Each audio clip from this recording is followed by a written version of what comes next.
I've been seeing a lady in white my entire life. Today, I finally met her.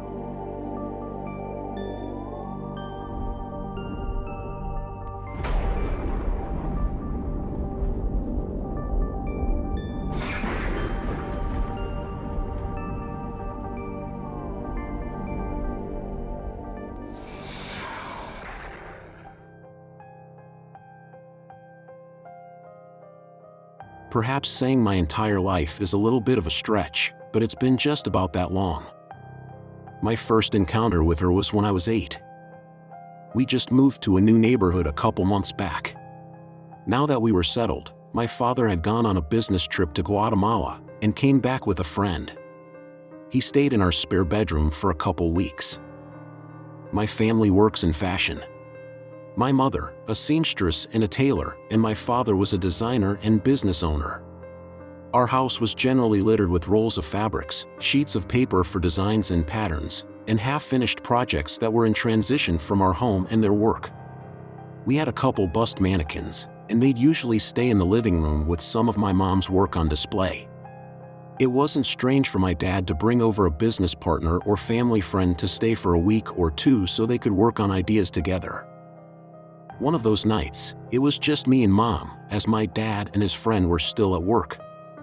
I was in the living room finishing my schoolwork, and my mom was in the kitchen preparing dinner. To add context, my house was shaped like an L. The living room was on one end of the L, the kitchen on the other, and the two hallways connecting them had access to the bedrooms. This meant my mom and I were on opposite sides of the house. I remember pulling out my battered copy of Fantastic Mr. Fox and turning on the TV right before it happened. I felt a tickle in the back of my throat and decided to grab a glass of water. When I got up and walked into the first hallway, something was not right. The hallway felt tighter. The cherry flooring my mom loved so much looked both duller and richer at the same time. The closed door to the spare room in the middle of the hallway seemed to get taller and skinnier. The white walls were curving inwards, and I was at the center of it all. I took a step into the hallway, and nothing happened. The breath I didn't know I was holding was exhaled, and I took another step. I was still okay. I took a deep breath. The faint scent of rotten eggs lingered nearby. I took a few more steps, ignoring the hairs standing up on my arms and the back of my neck. It was when I got to the middle of the hallway that I realized something was wrong. The door to the spare room was closed this morning, and the door was closed when I got home. So why was it cracked open now? My heartbeat grew louder. I felt it throbbing in my eardrums. The itch in my throat got stronger. I reached for the door handle to pull it closed. The handle twisted before I grabbed it, and the door whipped itself open. My heart dropped with it. When the door opened to reveal nothing but white, I was confused. I know I should have been scared, but for some reason I just couldn't be. It wasn't just white, it was a thick white sheet of fabric that flowed back and forth. I reached out and touched it, feeling the silky softness run through my fingers. It glided like the rain sliding down glass. The blood in my veins pulsed with every movement I made. My body knew that I should not have been there any longer, but my mind did not. This had to be just another project, just like the hundreds I've seen come in and out of my house. My gaze continued upwards, and I saw that the white fabric was not just a sheet, but a part of a long, white dress. The bodice of the dress was lacy and tight, and there were more ruffles on the chest than I really thought were necessary. Under the dress was pale, flawless skin lighter than the dress itself. Flowing down the bottom of her bodice were matted strands of silvery gray hair. I continued to look up. Her neck was adorned with silver and pearls atop the lacy trim. And her face? Well, there was none. There was no face. She looked like one of the mannequins in the living room. We were both still for a moment, and my hand had long let go of her dress. Was she one of the mannequins from the living room? It was her arms stretching out and reaching for my face that had me realize she was not. Then, her head twitched in my direction. All the fear I should have been feeling before hit me like a train. My mouth formed into the shape of an O, but the scream I felt building inside got caught in my throat. Her hand was revealing itself from under the long sleeve of the dress, but it was no hand at all. It lacked the pale skin found mostly on her face, but was a muscly red mess of sinew and bone. Her nails were long, chipped, and yellowed at the bases. And they were centimeters from my face. It was enough to kick my ass into gear. I didn't want those hands anywhere near me. My brain connected to my feet, and I bolted down both hallways until I was screaming for my mother in the kitchen, claiming there was a strange lady in the spare room. She spent a few minutes calming me down, assuring me that there was no one in the house but us. We went back into the hallway together. She opened the closed door and revealed the empty spare room. A bed in the corner, desk in the other, and a dresser to the side. She even opened the door to the closet and showed that it was clear. Nothing but boxes. I didn't think to mention to her that I left the door open when I ran, as the lady was standing too close to the handle for me to grab. At this point, I just wanted to forget about it. My mother had assuaged my concerns enough for the day, and sent me back to the living room with a glass of water and a plate of fruit. I went to sleep that night, dreaming of my own wedding day. I was in a gorgeous bridal suite, with gold crown molding and large circular windows. Ivy sprawled across the frames and clung to the beams of light, and the scent of various flora permeated the room. I looked down to see myself in the same dress as that woman. My chest grew tight, and I felt the bodice digging into my sides. I shuffled my way over to the antique mirror, only to find that I had no face at all. I tried to scream, but I couldn't.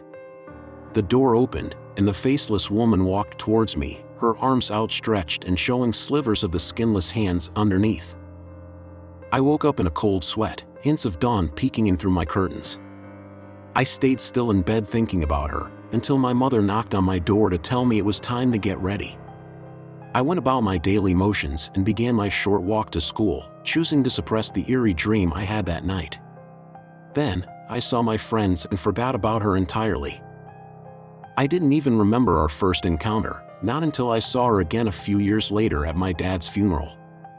We were leaving the cemetery and I looked back at his headstone, only to see her looming over it and, I assume, at least, staring right back at me. I felt much less dread seeing her this time. To be fair, I didn't feel much at all during this time. But then I kept seeing her. Throughout the years, I'd travel here and there, making new friends and losing some along the way. At every major change, she was there, whether I wanted her there or not. She never got as close as she did that night, but I'd see her around. She'd be on the opposite side of the subway, and disappear as a train would pass by. In the windows of the opposite train car, sometimes I'd just see a blur of white. I was on a plane once, and I saw her sitting solemnly on the wing while we flew thousands of miles above the clouds. That cabin smelled like petrichor that day. The night I ran for my life from one end of the city to the other, I felt long strands of hair brush against my shoulder at the bus stop. I didn't see her then, but I knew she was there. At no point had she made any movement toward me. All these times, we'd see each other in passing like we were just roommates with different schedules. She stayed on her side. I stayed on mine. Against my better judgment, I even gave her a name in my head. Growing up with folk tales from a traditional country means you know better than to start naming things that should stay unnamed, but I couldn't help it. I never spoke about her to anybody. I just needed a way to refer to her in my thoughts.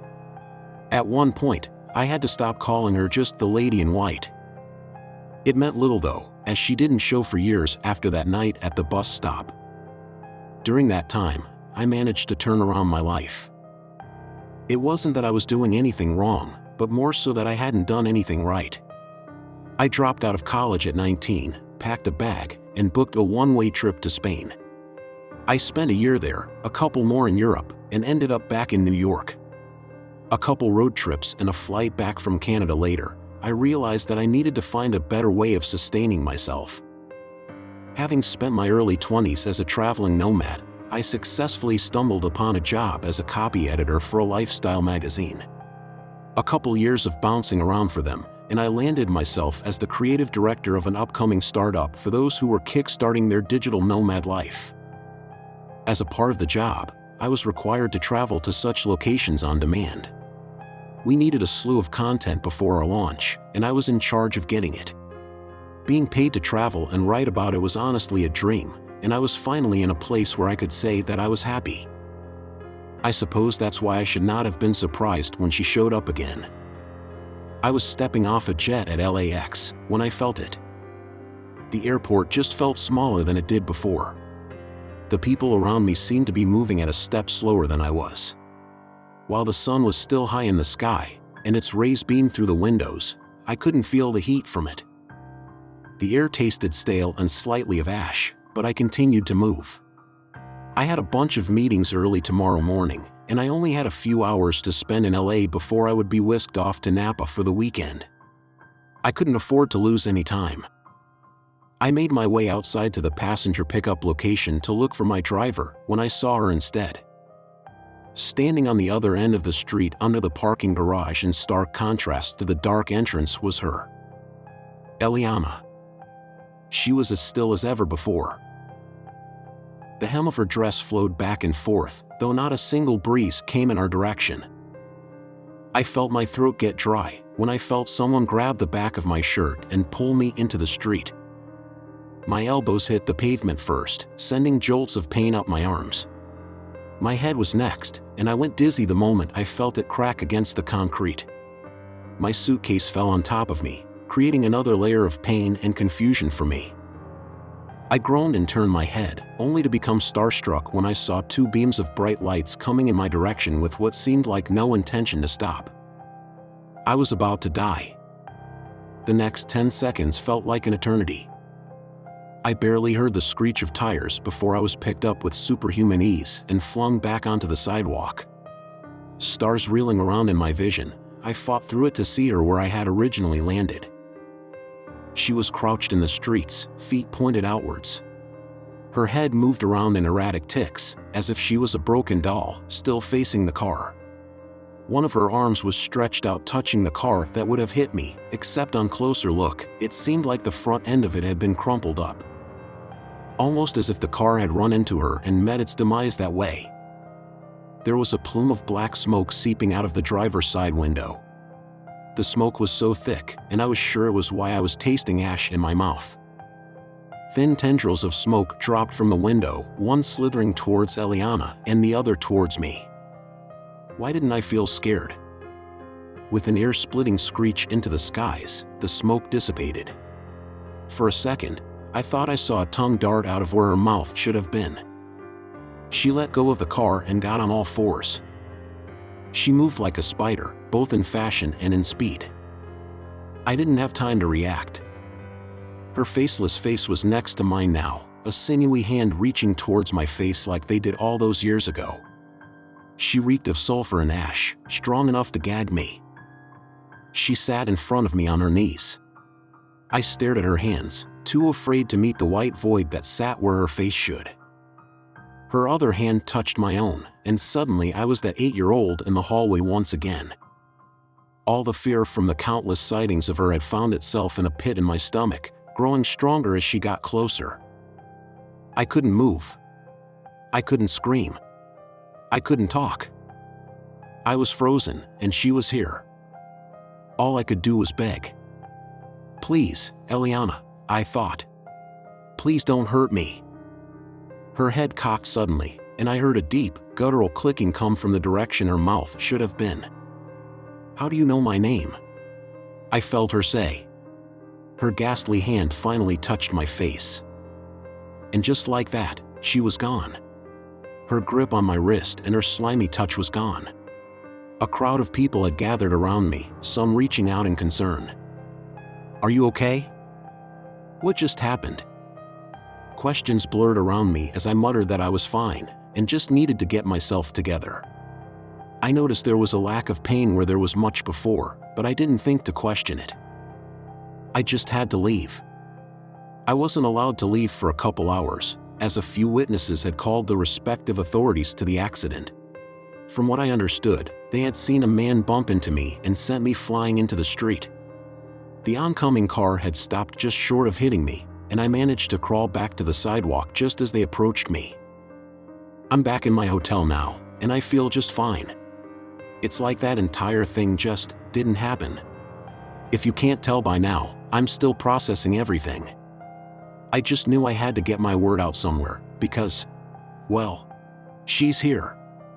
She was waiting for me in the hotel room, sitting at the foot of the bed.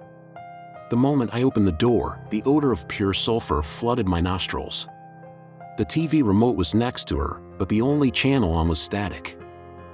She doesn't want to speak to me, but I can tell that she's scared. She's been shivering since I got here. She left a single note on the desk that she pointed at when I walked in. Scrawled on the hotel post-it was an elegant script that had to be from Ileana. They know we met. She just keeps staring into the TV. She hasn't told me who they are. I don't know if I want to ask.